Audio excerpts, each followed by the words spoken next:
Hi, I'm Chris, and welcome to the Synergistic Singing Studio. One question I often get asked is, how do you have your own vocal style when you sing? That's a big, long journey.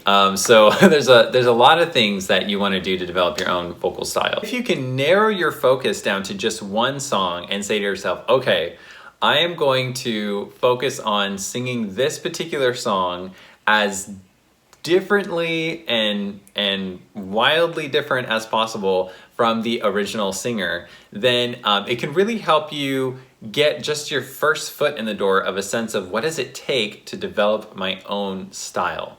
Just wanted to mention quickly, if you're wondering what song to choose to work on, I did make a little song choice worksheet, so you can go to the link below and download that. And this is going to give you just a quick little way to narrow your options down so you know exactly what song to work with. For the remainder of this video though, I'm going to help you decide whether choosing or trying to find your own sound and your own style is the right journey to begin right now, or if you have other skills that you want to work on first.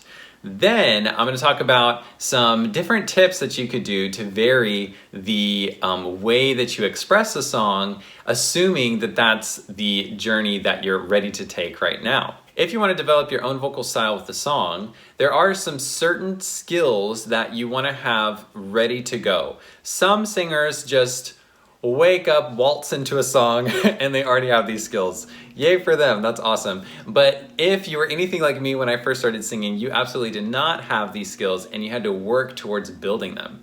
So I want to put that out there. So the first thing is you want to be able to sing in tune with another singer.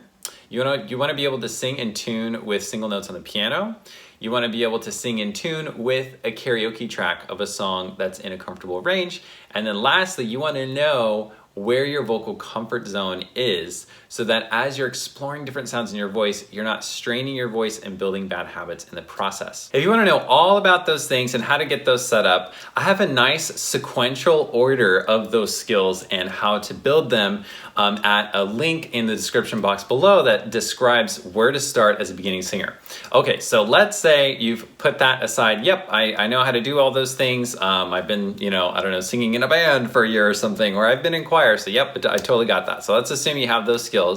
Then what do you do next? Well, there's a couple really simple things you can do that help make your voice sound different from the original singer. So the first thing is, if you pick a song where you already sound like the singer, then you can simply change the volume. So if the singer's doing something loud, do it soft. If they're doing something soft, do it loud. Now you have to do this again, within your comfort zone. You have to know where you can play with your voice and where it's like a safe place. But that's the first thing, is you can just vary the volume. Another thing you can do is play around with the emotions or feelings that you might be expressing as you sing that phrase. So let's say you're really tired one day. Well, you're gonna sing a phrase differently than when you've had a little too much coffee and you're like a little bit hyper. You're gonna have different effects. There's gonna be a different sound quality. And if you act extremely enough, so if you act really tired as you sing through that phrase, or really sad, or really hyper, or really in love, then all of those things are going to come through in your voice. Intention, emotion, and physical feelings affect the way we move and the way we speak. And so as I've been listening to voices for a long time, I can start to hear when someone's tired, when they're a little sad, when they haven't had sleep, when they just took a nap. I hear those things. And I tend to hear them because I'm listening really closely. And likewise, when you want to create different effects in your voice, just pretending to have certain feelings or emotions can help elicit that. So I did a whole separate video about this, but I'm just going to do a quick example of this. Just wave. Just wave. Okay. Now, wave like you're not sure if you know the person you're waving to. Automatically, look, the style of movement is different. Now, inside the voice, the style of movement creates the style of the sound. So if you sing a phrase from a singer and you sing it and pretend you're really exhausted, and then sing it again and pretend you're hyper because you've had 5 cups of coffee, all of that is going to affect the sound of your voice.